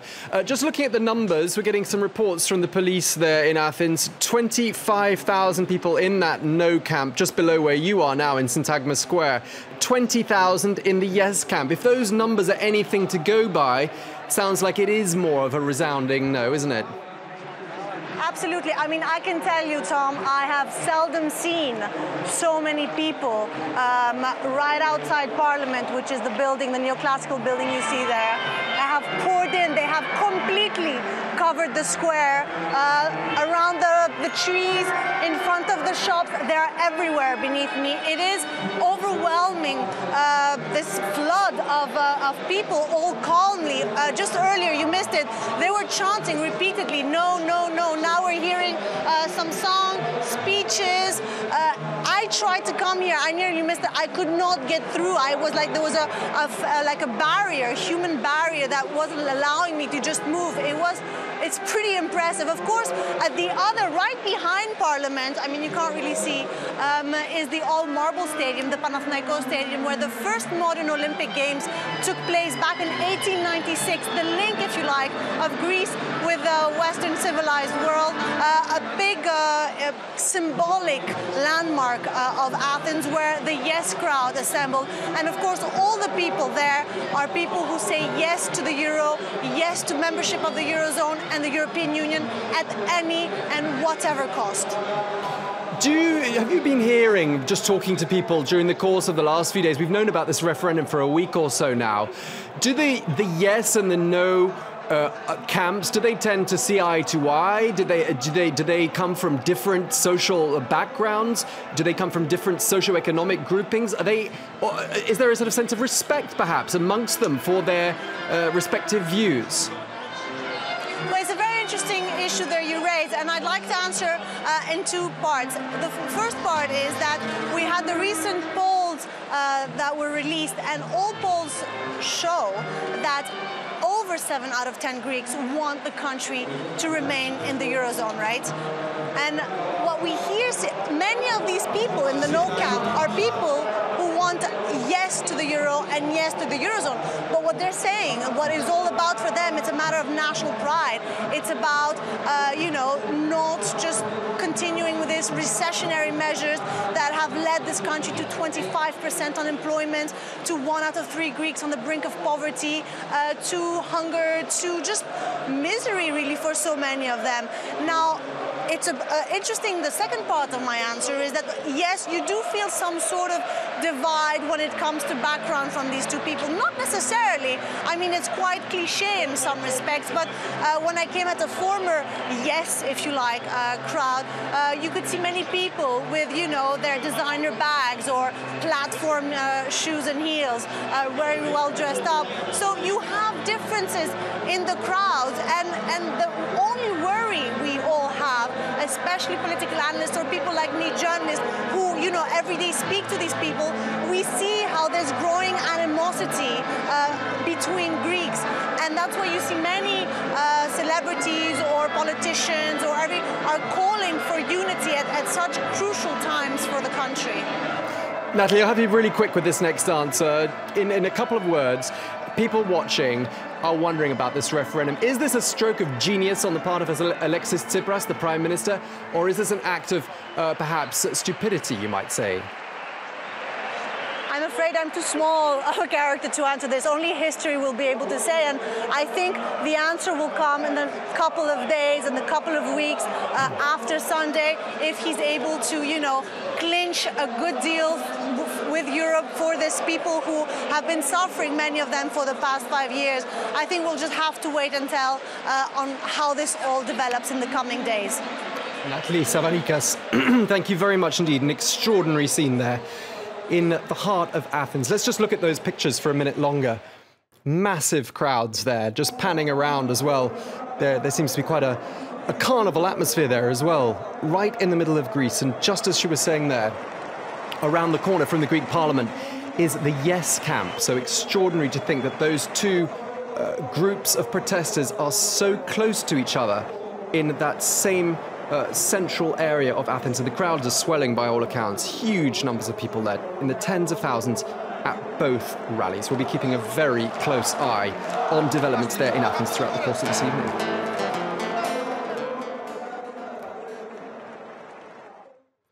Let's move on to some other world news now, because the French government announced today that it won't grant asylum to Julian Assange. The WikiLeaks founder published the letter in today's edition of Le Monde newspaper, which was interpreted as being an asylum request, although his legal team says that it wasn't.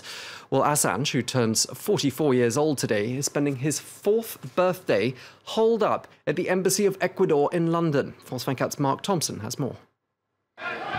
After 3 years of living in the Ecuadorian embassy in London, Julian Assange is eyeing up a change of scenery.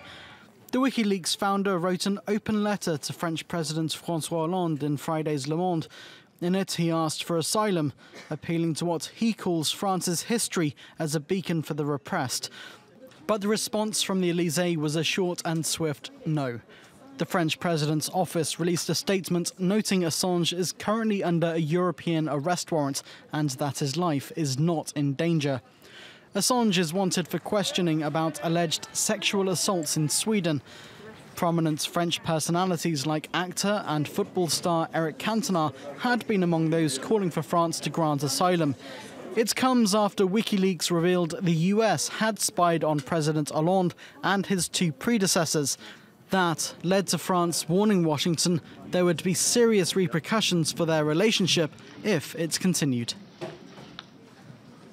The United States is an ally. We have to behave like allies, but this implies the need for respect. Assange claims the Swedish allegations of sexual assault are part of a plot to extradite him to the US. WikiLeaks released thousands of classified American documents in 2010. As of yet, he has not been charged with any crimes.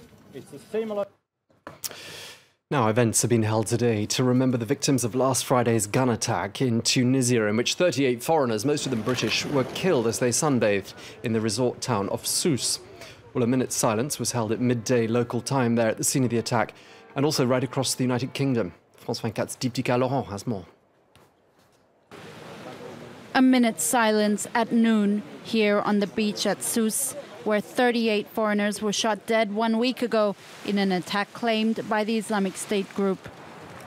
A few hundred people attended the ceremony, among them Tunisian Prime Minister Habib Essid and the UK ambassador to Tunisia. In Glasgow, the Queen also paid her respects. While at Wimbledon, games were halted as spectators, players and staff paused to honour the victims. At Buckingham Palace, like in all British embassies across the world, flags flew at half-mast. 30 British victims have been confirmed dead, many more injured. Other nationalities have been affected too. As a message to terrorists, it's quite straightforward. Terrorism will not win. Among the other victims, 3 Irish, 2 Germans, 1 Belgian, 1 Portuguese and 1 Russian. Earlier this week, the bodies of some of the British victims arrived back in the UK. The wounded have also been repatriated. Tunisian authorities have detained 8 people in connection with the attack. British officials are also assisting in the investigation. It's believed that the gunman, 23-year-old Sefeddine Rezgi, trained at the same jihadi camp as the shooter who gunned down tourists at the Bardo Museum in Tunis earlier this year. The shooting in Sousse was the deadliest terror attack on British people since the London bombings a decade ago. Now, after spending a grueling 72 hours crossing the Pacific, a solar-powered plane currently making a bid to circumnavigate the globe touched down in Hawaii just in the last couple of hours for what was the 7th and arguably the most dangerous leg of its round-the-world mission. Began in Japan. Well, the Solar Impulse, which is made of carbon fibre, began its journey in Abu Dhabi back in March. Let's get a recap of our top stories here on France 24. Rival rallies in Athens. Tens of thousands of people take to the streets of the Greek capital ahead of Sunday's high-stakes referendum. That's the scene this evening in the heart of Athens. The yes camp and the no camp gathering in large numbers. Remembering the dead, a minute's silence is held to remember the victims of last Friday's gun attack in Tunisia, most of whom were British tourists. And saying no to Assange's asylum request, the founder of WikiLeaks publishes a letter in Le Monde newspaper asking for asylum, or at least that's how the French authorities have interpreted it. Time now for a check of the top business news stories. Marcus Carlson joins me in the studio. Marcus, let's start, shall we, by talking about Alexis Tsipras, the Greek Prime Minister. He's calling for debt forgiveness now. What's all this about? Well, the issue of debt forgiveness has certainly come into the spotlight in the past 24 hours or so. As you have been reporting, Tom, the Greek Prime Minister, he addressed the Greek people earlier and he asked them, he urged them to vote no in Sunday's referendum. He also called on creditors, as you were just mentioning, to give Greece more time to pay back its debts. And he also asked, crucially, for that debt forgiveness. He was leaning against a report issued by the International Monetary Fund as late as Thursday. It claimed that Greece will need more than 50 billion euros worth of additional bailout money over the next 3 years. Now, Greece owes its creditors around 323 billion euros. That's around 175% of its gross domestic product. If we move on, that's a very heavy burden. And if we look at who's owed that money, 60% of Greek debts are held by the Eurozone. Germany is the biggest single creditor, and France is the second, followed by Italy. This exposure is partly why it's so unpalatable for Eurozone politicians to talk about a debt write-down, because that is something that so far they haven't wanted to do. Now, businesses in the wider Eurozone are coping well with the economic uncertainty brought by Greece. A closely watched gauge of business activity has risen to its highest level in 4 years. The index of purchasing managers across the Eurozone is done by research firm Market. It says the turmoil in Greece seems to have had little impact on the real economy. Let's take a look at the figures and remember that a reading over 50 signals an expansion. 54.2 is the highest level that's been observed since 2001. The reading for France is the highest for 46 months.